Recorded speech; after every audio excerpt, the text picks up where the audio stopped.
Hello Gemini, welcome back to my channel. If you enjoy my readings, please be sure to like and subscribe, and if this reading does indeed resonate with you, please be sure to leave me a comment and let me know.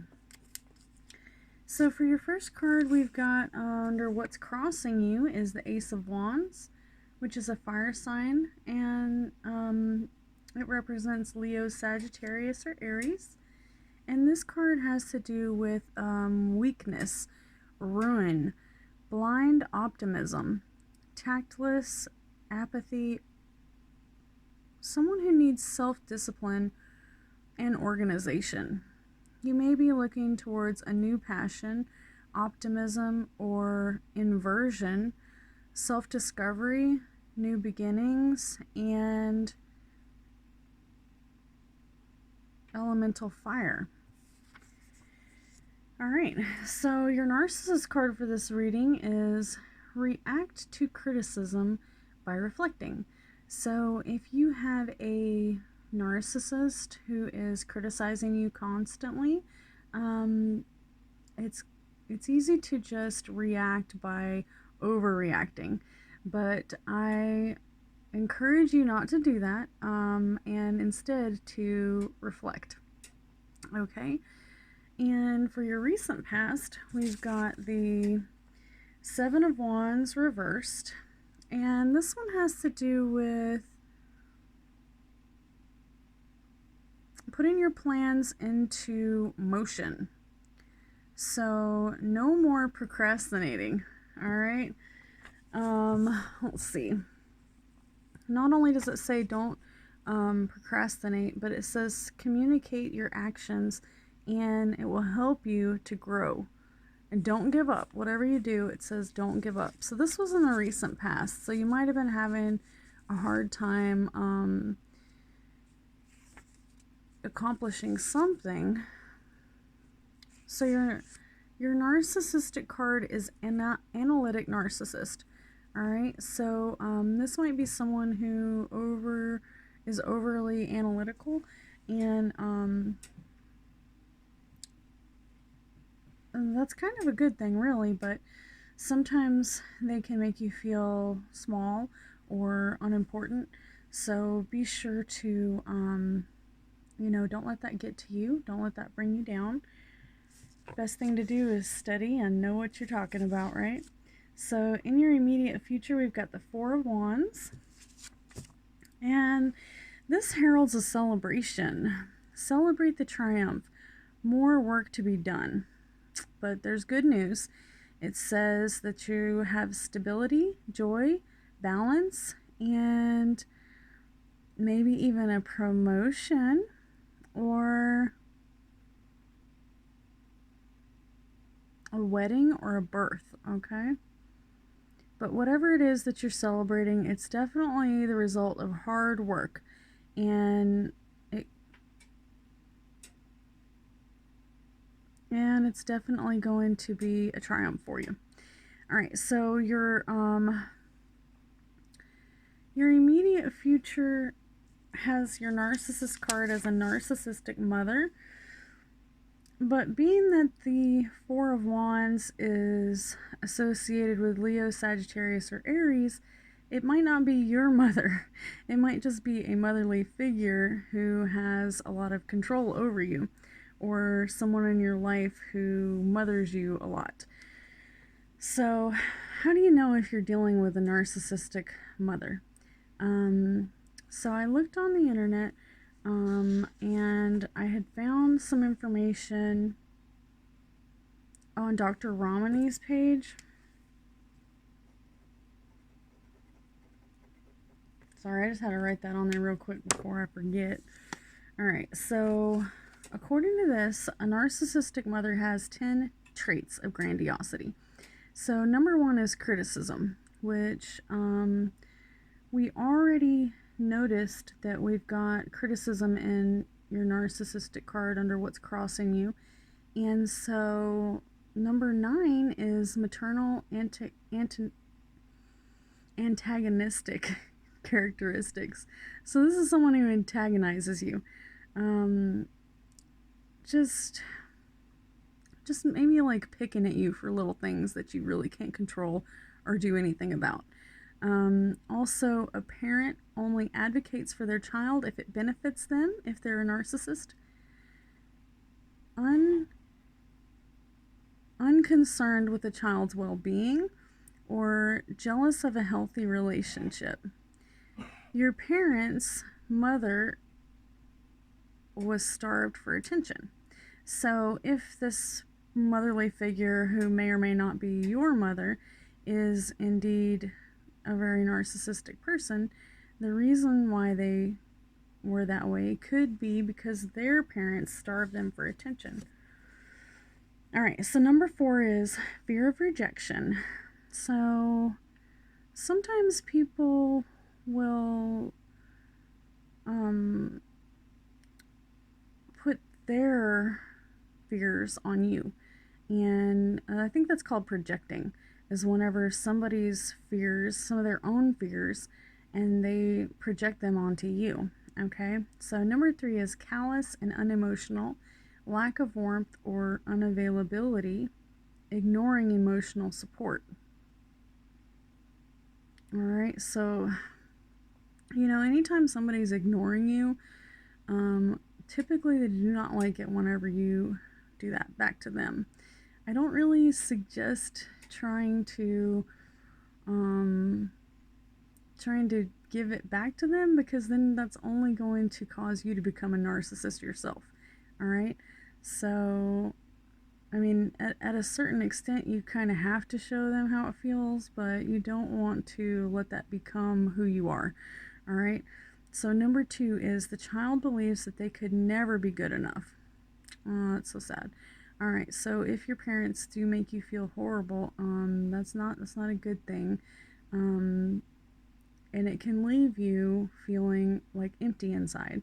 All right. So the number 1 is the narcissistic discipline. Non-consistent. It doesn't matter if it's love or hate. The discipline is just not consistent. So either, here's an example, okay? So a narcissistic parent might say, I have sacrificed everything for you. So as to say, like they're trying to give you guilt for being born. That is just not right at all. Okay, because you didn't choose to be born. Your mother chose to birth you, and she therefore chose to, for goodness or bad, move forward with the decisions. They were her decisions, not yours. Alright, so never feel bad about that. And if you are dealing with a narcissistic mother, I suggest that you put up boundaries just like you would any other narcissist, and don't let them, control you. Alright, so for your final outcome, we've got the Hierophant card, which is Taurus, and basically this is all about the inner teacher. And it can have something to do with a loss of progress, goodness, alliances, and this person is the leader of the flock, revealing sacred things. All right, and then also it says to tune in to your inner self. Okay, what you see is not all that there is in this world. Okay, so that's your final outcome. And then your narcissistic card that goes along with that is toxic personality disorder traits. All right, so there's actually no such thing as toxic personality disorder, but if there was, I got this off of Dr. Grande's channel, because this is basically everything that we want to avoid. If you have a toxic person in your life, this is something right here that will help you to realize, that it's not you, it's them. Okay, so number 10 is holding of grudges. Number 9 is inappropriate sexual behavior. Number 8 is entitlement.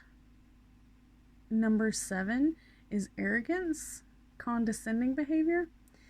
Number 6 is reckless disregard for safety. number 5 is coldness or unexpressive behavior.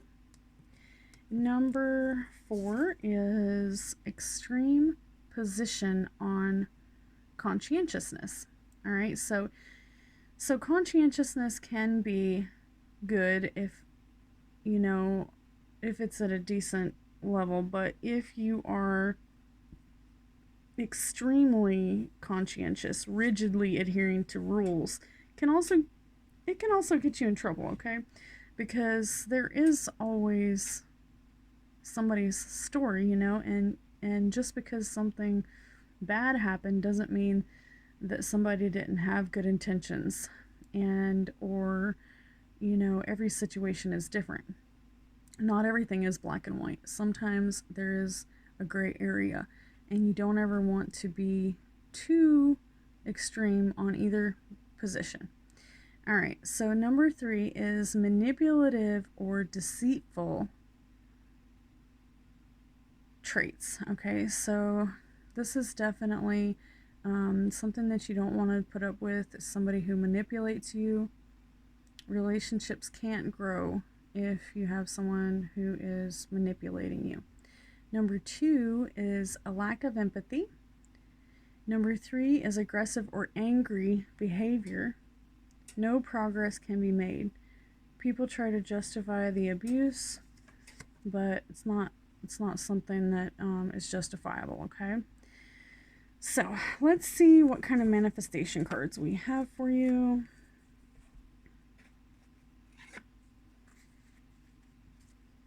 So the Hierophant, whoa, does definitely kind of spell out somebody who is, you know, above you, someone who's trying to teach you, but teachers aren't always good. You might have a toxic teacher, someone who's not teaching you just so. All right, so your first card for manifesting is let go of old vibes. And you can do that with danburite. So that is a type of stone. All right, and for your recent past, we've got the 8 of Wands, the analytic narcissist, and strong values. All right, so hold on to your strong values, especially if you come in contact with an analytic narcissist who's giving you a hard time. And this card also says no more procrastinating.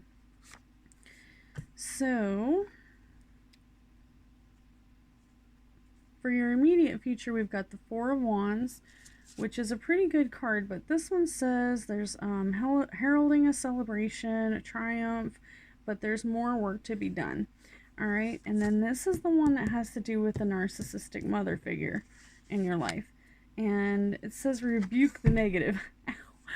Oh, I hit my funny bone. All right, so for your final outcome, it says we've got the Hierophant card, and then we've got these toxic personality disorder traits, and raise your vibration. Last but not least, raise your vibration, okay? And this will help you to, it says by allowing yourself to be higher on the plane of existence, you can use affirmation and meditation, and this will help you to raise your vibration. Alrighty then. So, you all have a wonderful day. I hope this reading did indeed resonate with you. And you all have, be sure to like, subscribe, and leave me a comment if this resonates with you.